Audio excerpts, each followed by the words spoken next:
Assalamualaikum warahmatullahi wabarakatuh. Melanjutkan video saya sebelumnya tentang akuntansi biaya bahan baku. Di video sebelumnya kita telah bahas tentang akuntansi pembelian bahan baku. Pada video kali ini kita melanjutkan bagaimana akuntansi untuk pemakaian bahan baku. Semoga video pembelajaran ini bermanfaat. Amin ya rabbal alamin. Baik, saudara, jadi outline presentasi kita berada di nomor 4 ini, ya, yaitu akuntansi pemakaian bahan baku. Jurnalnya saudara semua sudah hafal pasti. BDP, BBB debit, persediaan bahan baku kredit. Nah, yang jadi masalah adalah angkanya berapa? Angkanya kan gampang, Pak. Tinggal kuantitasnya berapa, harga per unitnya berapa, dikalikan selesai. Ya, betul, seperti itu. Hanya masalahnya, kalau perusahaan memiliki lebih dari satu jenis harga perolehan persatuan, punya harga 1.000 ya punya, 1.100 ya punya, 900 ya punya, maka pertanyaannya dengan harga berapa kuantitas tersebut harus dikalikan. Nah, baik kita bahas. Tentu penentuan harga yang diambil untuk dikalikan dengan kuantitas ini tergantung dengan metode penentuan harga pokok bahan baku yang digunakan oleh perusahaan.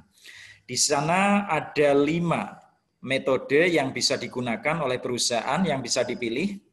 1 metode identifikasi khusus, 2 metode FIFO, first in, first out, atau masuk pertama, keluar pertama. Yang ketiga metode LIFO, last in, first out, masuk terakhir, keluar pertama, atau metode rata-rata, ya, rata-rata bergerak atau moving average. Rata-rata bergerak nanti itu dasarnya boleh pakai metode rata-rata tertimbang atau rata-rata sederhana. Dan terakhir adalah metode biaya standar. Metode biaya standar ini pada video kali ini tidak kita bahas nanti, ya, karena metode biaya standar telah pernah dipelajari di video saya sebelumnya, ya, akuntansi biaya standar. Baik, ilustrasinya seperti ini. Kalau misalnya kita punya stok bahan baku, persediaan bahan baku yang berupa tepung terigu, yang satuannya adalah sak atau kantong, ya, sak, yang setiap sak itu beratnya 50 kg, ya, tetapi satuan yang dipakai oleh perusahaan bukan kilogramnya, tetapi saknya. Nah, kita punya stok seperti itu. Berapa itu jumlahnya? 1, 2, 3, 4, 5, 6, 7, 8, 9, 10, 11, 12. Tetapi harganya macam-macam. Yang pertama ini, itu harga perolehannya 250.000 per sak. Dia berasal dari saldo awal, saldo tanggal 1. Ya. Yang 4 sak itu berasal dari pembelian tanggal 3 misalnya. Misalnya tanggal 3 begitu. Harga perolehannya 300.000 per sak. Lalu berikutnya yang 5 sak adalah berasal dari pembelian tanggal 5 yang harga perolehannya adalah 325.000 per sak. Saudara, angka 250.000, angka 300.000, angka 325.000 ini bukan sekedar harga beli per sak, bukan, tetapi harga perolehan. Ya, jadi ini sudah harga perolehan per sak. Apa itu harga perolehan? Harga beli ditambah biaya-biaya, ya, dikurangi diskon. Semuanya sudah diperhitungkan sebagaimana pernah dibahas di video saya tentang pembelian bahan baku, ya. Nah, kalau misalnya suatu saat tanggal 7 dipakai untuk produksi 3 sak misalnya, dipakai 3 sak. Nah, ini jurnal kita gampang ya pasti. BDP, BBB debit, persediaan bahan baku kredit, lah angkanya berapa? 3 kali berapa? Ini yang jadi masalah. Ya, kita bahas masing-masing metode. 1, kalau perusahaan menggunakan metode identifikasi khusus, maka jika metode identifikasi khusus dipakai, identifikasi khusus itu adalah metode yang persis sesuai dengan fisiknya. Arus biaya sama dengan arus fisik. Maka untuk mengenalinya, setiap bahan baku tadi harus diberi tanda, saknya diberi tanda, sak atau kantongnya atau pembungkusnya diberi tanda. Ini yang harga sekian, ini yang harga sekian. Jadi harus persis yang metode ini. Jadi saya ulang, jika metode identifikasi khusus dipakai, maka harga pokok pemakaian bahan baku pada tanggal 7 adalah 950.000 yang terdiri dari 1 kali 300.000 ditambah 2 kali 325.000. Ini berarti harga pokok pemakaian 3 sak bahan baku tersebut sesuai kondisi senyatanya. Bunyi jurnalnya BDP BBB tanggal 7, BDP BBB debit, persediaan bahan baku kredit angkanya 950.000 masing-masing. Coba lihat 1 kali 300 dan 2 kali 325 ini. Nah ini. Jadi ini 1 kali 300 dan 2 kali 325. Ini metode identifikasi khusus. Ya. Nah, berikutnya, Pak, yang dipakai betul-betul 3 sak itu. Tapi kita pakai metode FIFO bisa apa enggak, Pak? Bisa. Ya. Maka kalau metode FIFO, metode akuntansi ya, ini yang digunakan oleh orang-orang akuntansi, metode penentuan biaya bahan baku yang dipakai. Ya, jadi orang-orang akuntansi kerjanya di lantai 23, ya, ruangnya ber-AC, dia nggak pernah lihat bahan bakunya. Mau bahan bakunya yang diambil itu yang ini, ya, dia nggak tahu karena bagian akuntansi itu kerjanya di lantai 23. Walaupun yang diambil yang ini, dia tidak tahu. Kalau dia mau menggunakan metode FIFO, artinya dia itu kebijakan perusahaan itu menggunakan metode FIFO, maka bagian akuntansi akan mencatat seperti ini. Jika metode first in first out dipakai, maka harga pokok pemakaian bahan baku pada tanggal 7 adalah 750.000 yang terdiri atas 3 kali 250.000.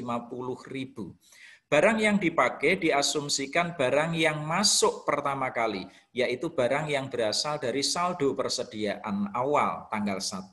Walaupun, ini penting, walaupun jika dilihat secara arus fisik bahan baku, sebenarnya bukan bahan baku tersebut yang dipakai. Bahan baku yang dipakai adalah adalah 1 sak bahan baku yang berasal dari pembelian tanggal 3 dan 2 sak bahan baku yang berasal dari pembelian tanggal 5. Jadi saudara, walaupun fisiknya yang dipakai ini, karena perusahaan menggunakan metode FIFO, 3 sak itu diasumsikan yang dipakai adalah yang ini.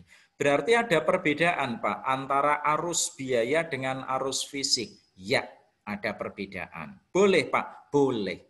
Nah, saya luruskan kalau ada guru atau dosen akuntansi menjelaskan seperti ini, ya. Kalau menggunakan metode FIFO, maka karyawan mengambil bahan baku yang dipakai harus yang ini dulu. Karena perusahaan menggunakan metode FIFO. Saya ulangi, pernyataan seperti itu tidak tepat. Tidak tepat. Kalau mengharuskan ini yang diambil, itu namanya identifikasi khusus. FIFO itu dipakai karena perusahaan amat kesulitan. Amat kesulitan. Karena apa?